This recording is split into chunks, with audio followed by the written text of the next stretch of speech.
চাওক কালি যিখন প্ৰতিবেদন দাখিল কৰিছে এইখন কেৱল মাত্ৰ প্ৰতিবেদন নহয়, এইখন হৈছে বৃহত্তৰ অসমীয়া জাতিটোক পিন্ধোৱা এটা বৃহত্তৰ এটা জাপি। আপোনালোকে জানে যে সংবিধানৰ 342 নং অনুচ্ছেদত সম্পূৰ্ণ স্পষ্টভাৱে লিখা আছে যে জনজাতিকৰণ কেৱল দুটা ষ্টেপ আছে জনজাতিকৰণৰ, এটা হৈছে এছটি হিলছ আৰু এটা হৈছে এছটি প্লেন। কিন্তু তেনেস্থলত কাৰ স্বাৰ্থত আহি পেলাই এছটি ভি প্ৰদান কৰা হৈছে?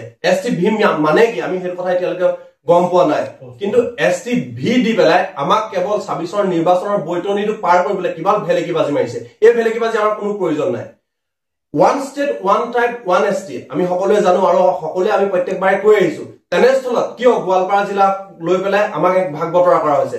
আমাৰ যিটো বৃহত্তৰ কোচ ৰাজবংশী যিটো জনগোষ্ঠীটো কিয় ভাগ ভাগ কৰি জনমানসত সেৱ প্ৰতিপন্ন কৰিবলৈ বিচৰা হৈছে? যদি কেনেবাকে এইবাৰ নিৰ্বাচনৰ পূৰ্বে এই জনগোষ্ঠীটোক যদি ভাগ ভাগ কৰি নিৰ্বাচনৰ বৈতৰণিটো যদি পাৰ কৰিব বিচাৰে তেনেহলে পুনৰ অসম জ্বলিব। তাৰ কাৰণে নৰেন্দ্ৰ মোদী, হিমন্ত বিশ্ব শৰ্মা আৰু অধিৱেশনৰ যিজন অধ্যক্ষ ডক্টৰ ৰণোজ পেগু তাৰ বাবে দায়বদ্ধ হব। পুনৰ সংগ্ৰাম চলিব, জাতিৰ স্বাৰ্থত যিখন সংগ্ৰাম চলিব, সংগ্ৰাম তীব্ৰতৰ হব আৰু গণতন্ত্ৰৰ শেষ পৰ্যায়লৈকে আন্দোলন হব। ধন্যবাদ।